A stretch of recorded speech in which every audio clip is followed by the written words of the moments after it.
সিলেটের কোম্পানিগঞ্জ উপজেলার চমৎকার একটি গ্রাম ভোলাগঞ্জ। রোপওয়ে, পাথর, কেয়ারি, নদী আর পাহাড়ে মিলে এই ভোলাগঞ্জ। সিলেট শহর থেকে ভোলাগঞ্জের দূরত্ব ৩৩ কিলোমিটার। ধলাই নদী বাংলাদেশের অংশে প্রবেশ করে দুভাগে বিভক্ত হয়ে প্লান্টের চারপাশে ঘুরে আবার একীভূত হয়েছে। কোম্পানিগঞ্জের উপজেলা সদরের কাছে ধলাই নদী মিলিত হয়েছে পিয়াইন নদীর সাথে। ১০০ একর আয়তনের রোপওয়েটি তাই পরিণত হয়েছে বিশেষ আকর্ষণীয় স্থান।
বাংলাদেশ যে কত সুন্দর, কেউ যদি না আসে এখানে তখন বোঝা যাবে না যে বাংলাদেশের সৌন্দর্য কতটুকু। আর বাংলাদেশের সৌন্দর্যের একটা বিশাল অংশ বহন করে সিলেট, জাফলং, মাধবকুণ্ড, শ্রীমঙ্গল, তারপরে এখানে সাদা পাথরের যে এখানে হ্যাঁ পর্যটন, বিছনাকান্দি, এরকম অনেক জোন আছে যেখানে বাংলাদেশের প্রতিটা জায়গা খুব সুন্দর এবং দর্শনীয় স্থান। আর আমাদের গভর্নমেন্ট যদি একটু দৃষ্টিপাত দিত এখানকার দিকে, যেখানকার মানুষগুলো দেখা যাচ্ছে যে অনেকে জামা কাপড় রাখার জন্য বা গোসলের পরে একটু নিজেরা একটু সময় কাটাবো, ফ্রেশ হবে বা কিছু খাওয়া দাওয়া করবে, এরকম কোনো বিনোদন বা এরকম কোনো প্লেস নাই, যেটা অত্যন্ত দুঃখের বিষয়। কিন্তু যদি সরকার এদিকে যদি কোনো দৃষ্টিপাত দেয়, হয়তো বা এখানকার পরিবেশ সব কিছু খুব ভালো এবং পরিবর্তন ঘটবে। আশা করি আমাদের গভর্নমেন্ট এই বিষয়গুলোকে অনেক বেশি যত্নশীল হবে এবং এই প্রয়োজনীয় বিষয়বস্তুগুলোকে তারা চিহ্নিত করে প্রয়োজনীয় ব্যবস্থা নেবে। আর আমরা চাই যে এখানকার সৌন্দর্য যত আজীবন থাকে এবং এটা আমাদের ভবিষ্যৎ প্রজন্মের জন্য অনেক দরকার। আমাদের দেশে যে সৌন্দর্য কতটুকু, কারণ প্রতিনিয়ত আমাদের দেশের লোক সৌন্দর্য উপভোগ করার জন্য কোটি কোটি ডলার খরচ করে বাইরে চলে যাচ্ছে, কিন্তু তারা যদি ভালো সুযোগ সুবিধা পেত এই দেশের জন্য, তাহলে এই অর্থ বা এই বিদেশে যাওয়ার প্রয়োজন ছিল না। তাই আমি আমাদের গভর্নমেন্টের দিকে দৃষ্টিপাত করতেছি, তারা যেন এই বিষয়বস্তুগুলোর উপরে নজর দেয়।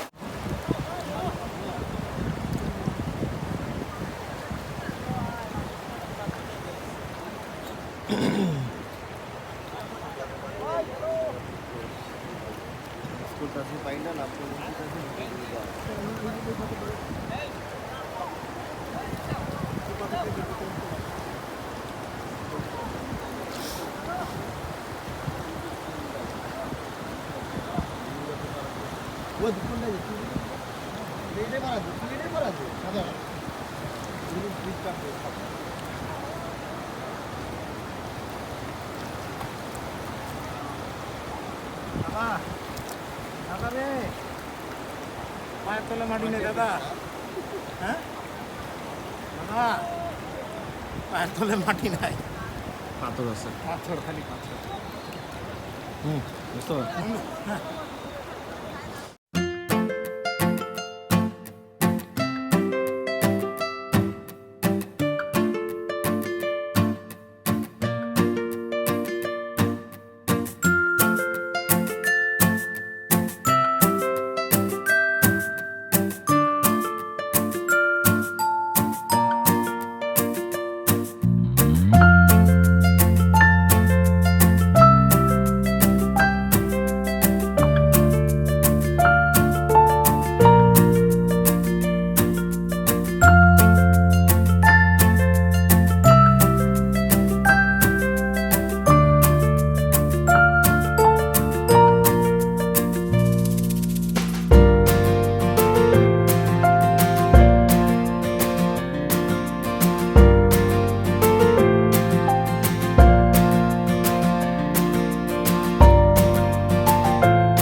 ভিডিওটি ভালো লাগলে লাইক, শেয়ার এবং সাবস্ক্রাইব করতে ভুলবেন না।